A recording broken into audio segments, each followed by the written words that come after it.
पिछली क्लास में हमने बेसिक इंफॉर्मेशन अबाउट पार्लियामेंट के बारे में हमने क्या सामान्य जानकारियां वो हमने ली। जहाँ तक आपको याद अगर हम रिविजन करना चाहें तो कर सकते हैं, अगर आपको पता है तो आप अपना जवाब अपने मन में सोचना कि वो राइट है या नहीं। हमने पिछली क्लास में बात करी कि पार्लियामेंट का गठन, जो पार्लियामेंट का जो गठन है वो कह सकते हैं कंस्टिट्यूटिव पार्लियामेंट होती है। कौन सा आर्टिकल के तहत होती है? 79 पार्लियामेंट के 3 बेसिक पार्ट्स होते हैं। 3 बेसिक पार्ट्स, 3 जो बेसिकली कह सकते हैं एसेंशियल पार्ट जो होंगे, आवश्यक अंग जो होंगे, वो लोकसभा, राष्ट्रपति और राज्यसभा। ठीक है, उसके बाद में हमने देखा लोकसभा को किन किन नामों से जाना जाता है, राज्यसभा को किन किन नामों से जाना जाता है, उच्च सदन कौन सा है, निम्न सदन कौन सा है, इन सब के बारे में हमने जाना। कुछ हमने आर्टिकल देखे कि पांडिचेरी और दिल्ली को कब अर्धराज्य बनाया गया, ये हमने देखा। तो सामान्य जानकारी हमने ली। भारत में कोई प्राइम मिनिस्टर बनेगा नया तो कैसे बनेगा, ऐसी बात है। अब इसके अगले स्टेप पर हम जाएंगे तो हम लोगों को पर्टिकुलर स्टडी करनी पड़ेगी संसद के हर एक पार्ट, जैसे एक पार्ट राष्ट्रपति president of India, Lok Sabha and Rajya Sabha. तो आज हम स्टडी स्टार्ट करेंगे अपनी राज्यसभा से। राज्यसभा से स्टडी स्टार्ट करने से पहले थोड़ा सा राज्यसभा के बारे में हम रिवाइंड करेंगे और बेसिक इंफॉर्मेशन उसकी समझेंगे। सबसे पहली बात राज्यसभा एक उच्च सदन का मतलब क्या हो गया? Upper house. जैसा कि अगर आपने देखा हो या कभी सुना हो, देखने या स्टडी किया हो कि जैसा राज्यसभा एक अपर हाउस है, वैसा ही आपको हमने पिछली क्लास में बताया कि ब्रिटेन जो है वो संसदात्मक पार्लियामेंट्री फॉर्म, संसदात्मक शासन व्यवस्था की धर्मी है। और ब्रिटेन की जो अपर हाउस है उसको क्या कहते हैं? उसको बोलते हैं हाउस ऑफ लॉर्ड। ये आपको ध्यान रखना है। जैसे भारत में राज्यसभा है, ब्रिटेन में उसको कहते हैं हाउस ऑफ लॉर्ड। ठीक है। दूसरी बात, संसदात्मक शासन व्यवस्था और प्रचलित कहां पर है? एक तो प्रचलित ब्रिटेन में, दूसरी प्रचलित कहां पर है? अमेरिका में। अमेरिका में जो उच्च सदन है या अपर हाउस है, अपर हाउस को बोलते हैं सीनेट। ये भी आपको ध्यान रखना है। भारत में जो राज्यसभा है, अमेरिका में वो सीनेट है और ब्रिटेन में वो हाउस ऑफ लॉर्ड है। सीनेट का बोलेंगे उसको अमेरिका में। ठीक है। लेकिन हमने राज्यसभा जो स्टडी किया उसके बारे में हमने एक बात और बताई थी आपको। हमने बताई थी कि राज्यसभा का जन्म या इन दोनों सदनों का जन्म कहाँ हुआ था? बताइए, आपको याद है तो? इन दोनों सदनों का जन्म 1919 के अधिनियम में हुआ था। जो भारत शासन अधिनियम 2 ही लाए गए थे। 1919 का अधिनियम सेकंड लास्ट अधिनियम था, जो उस समय ब्रिटेन की महान आंदोलन लाया गया। 1935 का अधिनियम अंतिम अधिनियम था। तो 1919 का जो अधिनियम था, उस अधिनियम में सबसे पहले भारत में केंद्रीय विधानमंडल में द्विसदनात्मक व्यवस्था की गई। द्विसदनात्मक व्यवस्था में उस समय जो काउंसिल ऑफ स्टेट्स था, कौन सा? Council of state. उसी काउंसिल ऑफ स्टेट्स को हम लोग आज राज्यसभा कहते हैं और उसको उच्च सदन कहते हैं। अब उच्च सदन में सदस्य संख्या के बारे में भी हमने पढ़ा, फिर भी एक बार हम डिवाइड और करेंगे आज। सबसे पहली बात, इसका इनके सदस्यों का जो निर्वाचन होता है वो कैसा होता है? अप्रत्यक्ष, इनडायरेक्ट अच्छी तरह समझ सकते हैं। मैंने आपको बताया था, जहां हम लोग वोट नहीं करते हैं, आम नागरिक जिसको वोट नहीं करता, हमारे द्वारा चुने गए प्रतिनिधि जिसको वोट करते हैं उसको बोलते हैं इनडायरेक्ट। अप्रत्यक्ष जिसको हम वोट करते हैं उसको बोलते हैं डायरेक्ट। जैसे कि आप देखो, अगर आपके लोकल बॉडी अगर देखेंगे तो हम लोग जिस शहर में रहते हैं वहां पर जो म्युनिसिपल काउंसिल का जो मेयर होता है या सभापति होता है, हम लोग वोट देते हैं पार्षद को, और पार्षद वोट देते हैं मेयर को या सभापति को। तो हमारे लिए पार्षद हुआ डायरेक्ट और सभापति हुआ इनडायरेक्ट। ऐसे ही राज्यसभा के लोग, राज्यसभा के सदस्य हमारे इनडायरेक्ट होते हैं, क्योंकि राज्यसभा को चुनता है एमएलए। उस राज्य की विधानसभा जो होगी, उस राज्य की जो लेजिस्लेटिव असेंबली होगी, उसका सदस्य वोट देगा। इसको वोट देगा राज्यसभा के सदस्य को जब इलेक्शन होगा। अब राज्यसभा के सदस्यों में हमने पहले आपने यहाँ पे बता दिया था कि अधिकतम सदस्य 250 होंगे। अब अधिकतम सदस्यों को हम 3 पार्ट में क्लासिफाइड करेंगे, फर्स्ट, सेकंड एंड थर्ड। यानी भारत में अभी अधिकतम सदस्य जो हैं वो 234 तो है राज्यों से, 4 है केंद्र शासित प्रदेशों से। केंद्र शासित प्रदेश जिनको हम लोग कहते हैं यूनियन टेरिटरीज, ये कहां से? स्टेट से। इसमें भी वन तो होगा पौंडीचेरी से, पौंडीचेरी, और 3 दिल्ली से। समझ में आ गया आपको? 250 में अधिकतम अगर 250 होते हैं तो 234 कहां से होंगे? राज्यों से निर्वाचित होकर आएंगे, ये इलेक्टेड होकर आएंगे, ये भी इलेक्टेड होकर आएंगे केंद्र शासित प्रदेशों में। केंद्र शासित प्रदेशों में सारे केंद्र शासित प्रदेशों से राज्यसभा के मेंबर नहीं इलेक्ट होते हैं, नहीं चुनते हैं, सिर्फ दिल्ली और पौंडीचेरी से। पौंडीचेरी से 1 और दिल्ली से 3। और 12 सदस्यीय जो है 12 मेंबर जो है वो होते हैं नॉमिनेट। नॉमिनेट का मतलब क्या होता है? जिसको आप हिंदी में बोलते हैं मनोनीत। कौन मनोनीत करता है इनको? भारत का राष्ट्रपति। संविधान की कौन से अनुच्छेद के तहत करता है? 80-3। हमेशा याद रखना, ये सवाल काफी बार पूछा जाता है कि भारत का प्रेसिडेंट जो होगा, भारत का जो राष्ट्रपति होगा, तो संविधान के किस अनुच्छेद के तहत, संविधान के कौन से आर्टिकल के तहत राज्यसभा के सदस्यों को नॉमिनेट करेगा? आर्टिकल 83। आपको ध्यान है कि जो राज्यसभा का गठन हुआ है, जो राज्यसभा की संरचना हुई है, वो भी अनुच्छेद 80 के तहत। 80 याद है आपको? 80 के तहत आर्टिकल 3 यानी 80(3) आर्टिकल में नॉमिनेट्स की बात कही गई है। लेकिन हम लोग देखेंगे कि वर्तमान में राज्यसभा के जो मेंबर है वो कितने हैं? 245 है। 245 है तो सीधा सीधा इसको कम कर देंगे 229 कहां से आगे? स्टेट्स, राज्यों से। 4 कहां से आगे? यूनियन टेरिटरी से। और 12 कैसे हो गए? नॉमिनेट। अगर ये हमें याद रहेगा तो कोई इशू नहीं है, मेंबर से क्वेश्चन आता है हमारा सॉल्व होगा। और आपको ये 4 भी हमने बता दिए कहां से आए। 4 में से 1 तो पौंडीचेरी से और 3 कहां से? दिल्ली से। तो ये हमें ध्यान अच्छे से रहना चाहिए। इसके बाद अगर बात करें कि राज्यसभा का जो गठन है वो अनुच्छेद तो हमने देख लिया, लेकिन राज्यसभा का गठन कब हुआ? राज्यसभा का पहला गठन 3 अप्रैल 1952। 3 अप्रैल 1952 को पहली बार भारत में राज्यसभा का गठन हुआ। अगर हम देखें इसकी पहली बैठक कब हुई तो 13 मई 1952। 13 मई 1952 को भारत में राज्यसभा की पहली बैठक हुई। राज्यसभा की पहली बैठक 13 मई 1952। फिर देखिए 23 अगस्त 1954 को 1954 23 अगस्त 1954 को क्या हुआ पता है आपको? राज्यसभा का नाम परिवर्तित। राज्यसभा का नाम परिवर्तित। राज्यसभा का पहला नाम था राज्य परिषद। क्या नाम था? राज्य परिषद। यह इंग्लिश में काउंसिल ऑफ स्टेट्स। वर्तमान में नाम क्या है? राज्यसभा। तो इसका नाम परिवर्तित कब हुआ? 23 अगस्त 1954 को। 23 अगस्त 1954 को। ये तीनों ही तारीखें अपने आप में महत्वपूर्ण है। सरकारी भर्ती परीक्षाओं में पूछे जाने वाले प्रश्न इनसे संबंधित हो सकते हैं, तो कृपया आप इनको नोटिस करें, ध्यान दें, नोट्स बनाएं ताकि आपको क्लियर रहेगा।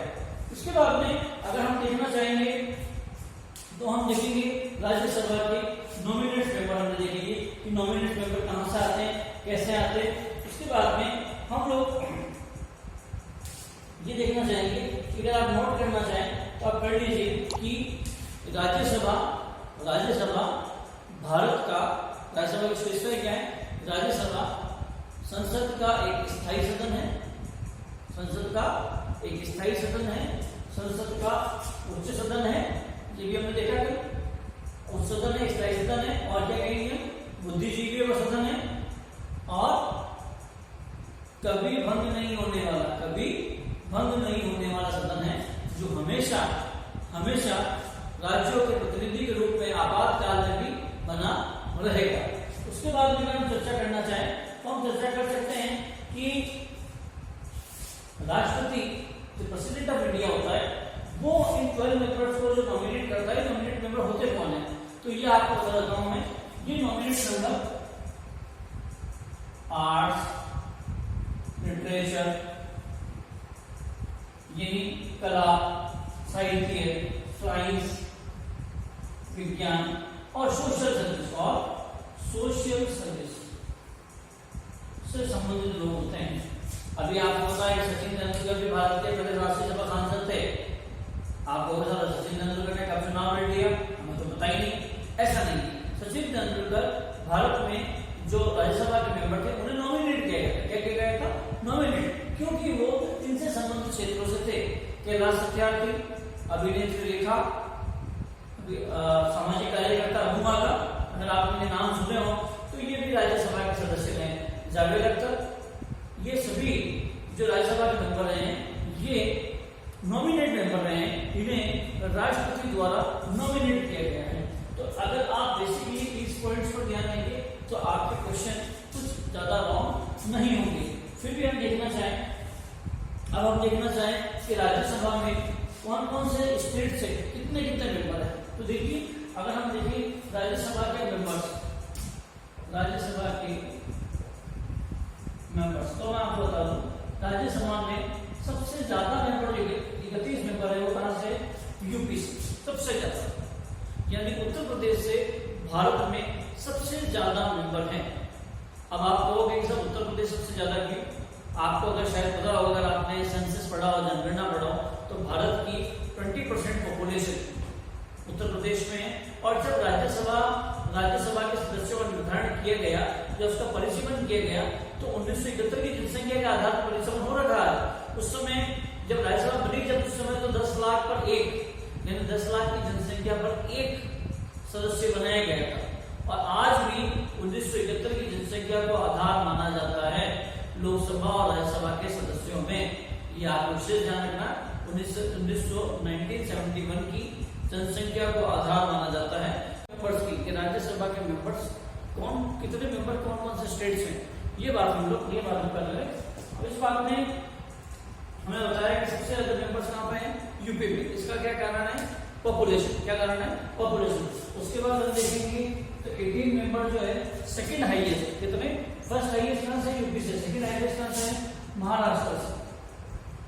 महाराष्ट्र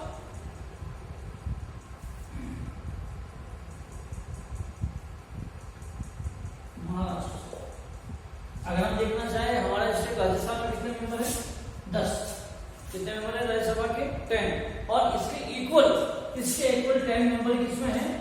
ओडिशा। दोनों में मिलाकर 10 नहीं है, राजस्थान में भी 10 और ओडिशा में कितने मेंबर है? 10। ठीक है ना? राजस्थान में 10 और ओडिशा में 10। उसके अलावा बता दूं मैं, भारत में 8 स्टेट ऐसे हैं जिनमें राज्यसभा के मेंबर एक, सिर्फ एक नहीं, एक।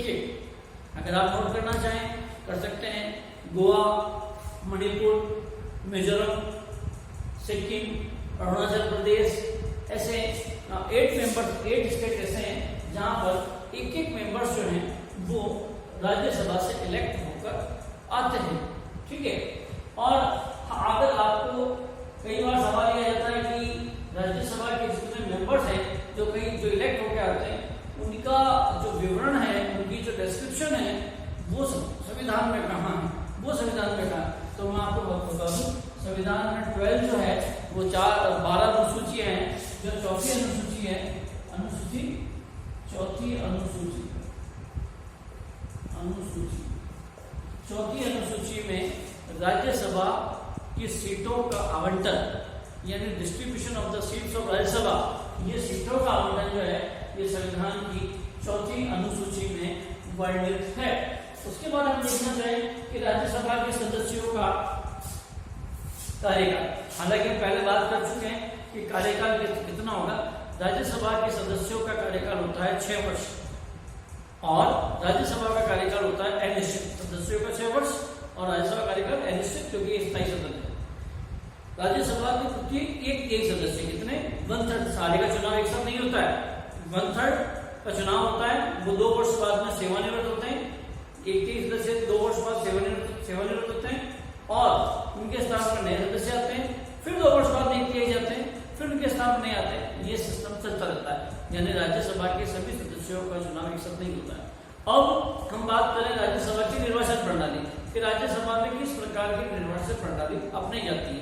तो राज्यसभा में आनुपातिक प्रतिनिधित्व एकल संक्रमणीय पद्धति। राज्यसभा में आनुपातिक प्रतिनिधित्व एकल संक्रमणीय प्रणाली, ये जैसे कि राष्ट्रपति, जैसे भारत के राष्ट्रपति में भी यही प्रणाली अपनाई जाती है, इसको बोलते हैं आनुपातिक प्रतिनिधित्व। एकल संगठनीय पद्धति से राज्यसभा के सदस्यों का खुला चुनाव होता है। देखिए सबसे महत्वपूर्ण बात, भारत में एक ही चुनाव, भारत में जितने भी चुनाव होते हैं वो गोपनीय और बंद होते हैं, हम लोग बैलेट बॉक्स के पीछे जाकर नाम लिखते हैं, लेकिन राज्यसभा के सदस्यों का जो चुनाव होता है वो खुला चुनाव होता है। ये एक विशेष बात है, ये इसको आपको विशेष रूप से राज्यसभा के सदस्यों के चुनाव के बारे में आपको जानकारी रखनी है।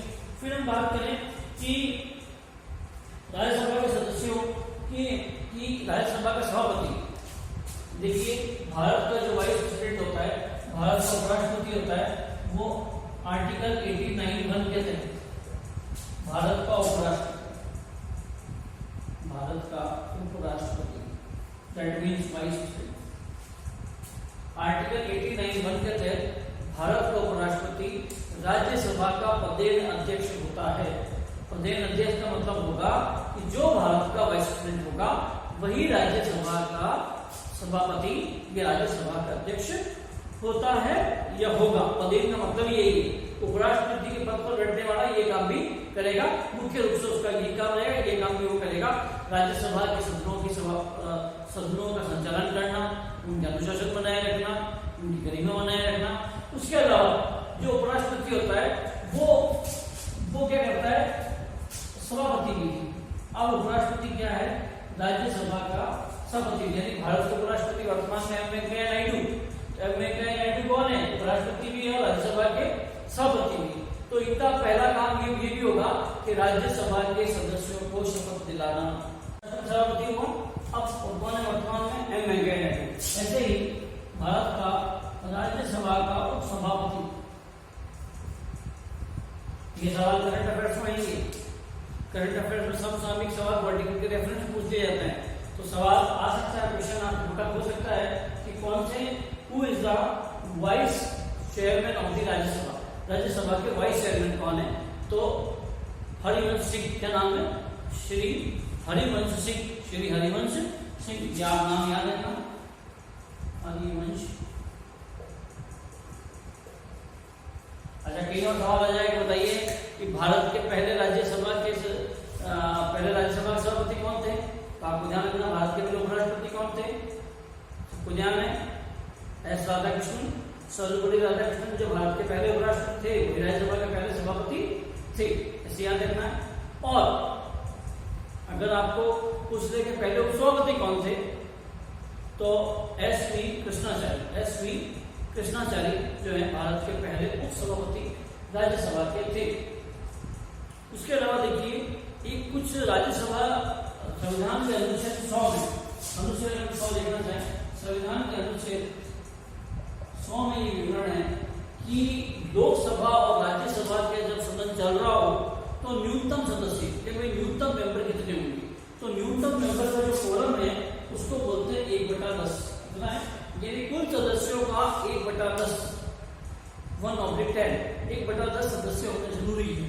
तो लोकसभा में तो सदस्य 55 सदस्य होंगे, तो ही वहां का सभापति, वहां का अध्यक्ष सदन चलाएगा, और राज्यसभा में ये संख्या है 25, यानी न्यूनतम सदस्य 25 होने पर ही राज्यसभा की कार्रवाई चलेगी। तो राज्यसभा के सदस्यों को बुलाने का कार्य, उन्हें सत्र आउट करने का कार्य भी राज्यसभा के अध्यक्ष का होता है। उसके बाद कुछ राज्यसभा के संबंधित प्रश्न है कि राज्यसभा के पास में क्या विशेषाधिकार है। देखिए राज्यसभा के पास में विशेषाधिकार